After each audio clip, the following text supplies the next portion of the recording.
This is just strictly an off-road mod. That there is the 2-to-1 multiplier that you can get off of eBay, and this one here is the 1.5-to-1 multiplier that you can buy off the eBay.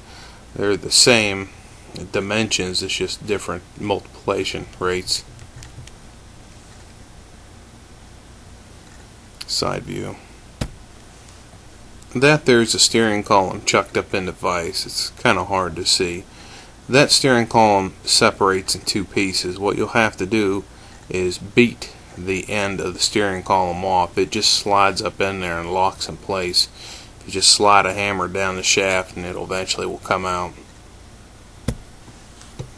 What you'll do is you'll end up laying the multiplier beside that shaft there toward the end to figure out where the shaft needs to be cut, and you'll take the end of that shaft in the picture and weld it to the end of the multiplier. More or less you're just taking a section out of that shaft and welding the multiplier in line with it.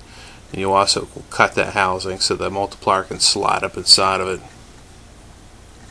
That multiplier is a good bit smaller than the housing, so when you slide it up in there it'll feel loose. You'll need to either silicone that housing, that multiplier in that housing, or you can do what I did is I took 2-inch wide masking tape and just kept wrapping it around the multiplier until it was built enough is where it would, you had to really push it up in that housing so it was a nice tight fit. You can see there where I just took some flat bar and bent it around and bolted it to the multiplier and then welded it to the column. That's pretty much the finished result. Like I said, this is strictly an off-road mod, and if you don't know what you're doing, you can hurt yourself. Hopefully help some people out. Have a nice one.